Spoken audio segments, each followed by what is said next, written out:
Welcome to the week that was. I'm Ed Greenberger. Well, not much to talk about this week. What? That's right, I forgot. This happened. CNN projects Joseph R. Biden Jr. is elected the 46th president of the United States.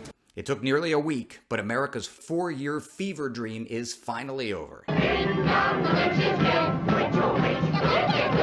Joe Biden will be the 46th president of the United States after beating President Trump. And just how did he beat him? Beat him like a drum. Yep, after all the mail-in ballots were counted in battleground states, Biden won most of those states, many by narrow margins, but the final electoral college tally looks like it might be 306 to 232. Sound familiar? Those are exactly the same numbers Trump beat Hillary Clinton by in 2016. Karma really is a... Get it? She's a girl. Of course, the 350-pound bitch in the White House isn't going quietly. He's threatening to sue everyone and everything because that's what he does.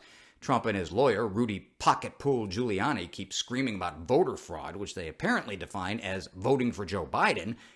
Meanwhile, despite all this fraud they want us to believe happened, Trump still thinks he won. I won Pennsylvania by a lot. Michigan, we're way up in Michigan, won the state. In Wisconsin, we did likewise. We won Latvia. We won Disney World. For the record, Trump lost Pennsylvania, he lost Michigan, he lost Wisconsin, but he did win Fantasyland. A lot of things happened. The election apparatus in Georgia is run by Democrats. Trump has a point. Georgia's entire election apparatus is run by Democrats, with the exception of the Republican governor, the Republican lieutenant governor, and the Republican secretary of state, who actually runs Georgia's elections. Let's hear some more nuggets of wisdom from Diaper Don. They're finding ballots all of a sudden. Oh, we have some mail-in ballots. It's amazing how those mail-in ballots are so one-sided, too. Yeah, it's so amazing how one-sided the mail-in ballots were after you told your supporters they'd get syphilis if they tried to vote that way. You know what? Screw that guy. He's done. Let's forget about the galactic loser and focus on the winner. At the age of 77, in his third try after he was left for dead during the Democratic primaries, Joseph Robinette Biden Jr. is the president-elect of the United States.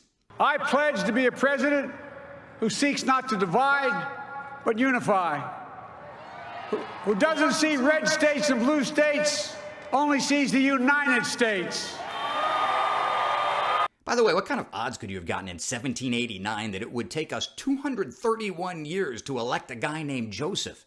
We've had 6 Jameses, 4 Johns, 4 Williams, a Lyndon, a Grover, a Rutherford, a Millard. Hell, we even got a Barack before we got a Joe. Speaking of unique names, we now have a Kamala. Kamala Harris will be our first female vice president, a woman of color, no less.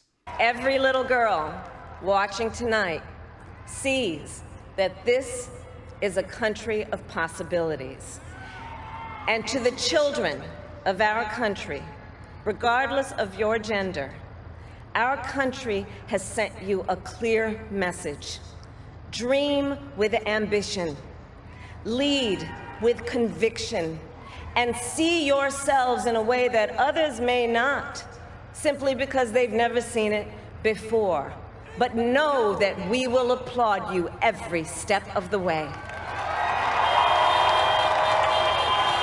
Pretty inspiring stuff. Okay, you gotta hear this one. Before the networks called the election for Biden on Saturday, Trump tweeted his lawyers, including Giuliani, would hold a press conference at the Four Seasons in Philadelphia. Makes sense, right? Sounds like a place they'd hold an event like that. Then Trump deleted the tweet and tweeted again, saying the venue would actually be Four Seasons Total Landscaping, which of course confused the crap out of everyone.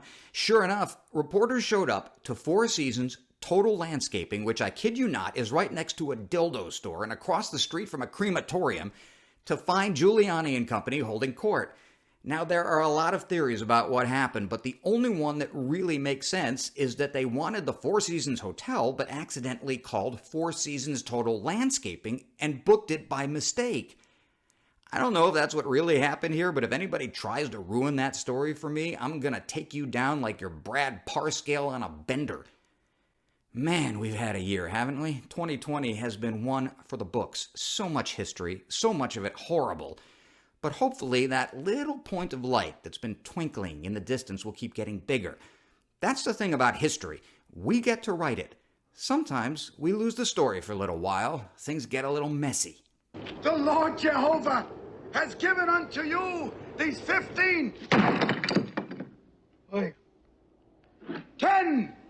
commandments. If you think about it, Mel Brooks himself couldn't have written anything nuttier than what we've lived the past 4 years. Yes, sometimes we make mistakes, even as a country, but this is still America, the land of the free, the home of the brave, and up off the mat to send the following message to the world. We're sorry. We're back. That's the week that was. Please subscribe to my channel by clicking on the circle. My wife says if I don't have 10,000 subscribers by the end of the month, I have to get a real job. Don't forget to check out my other Week That Was videos. I'm Ed Greenberger. Thanks for watching. Oh, and Donnie Boy, one more thing. Time to say goodbye. Bye now. Stay safe and healthy. I'll see you next week.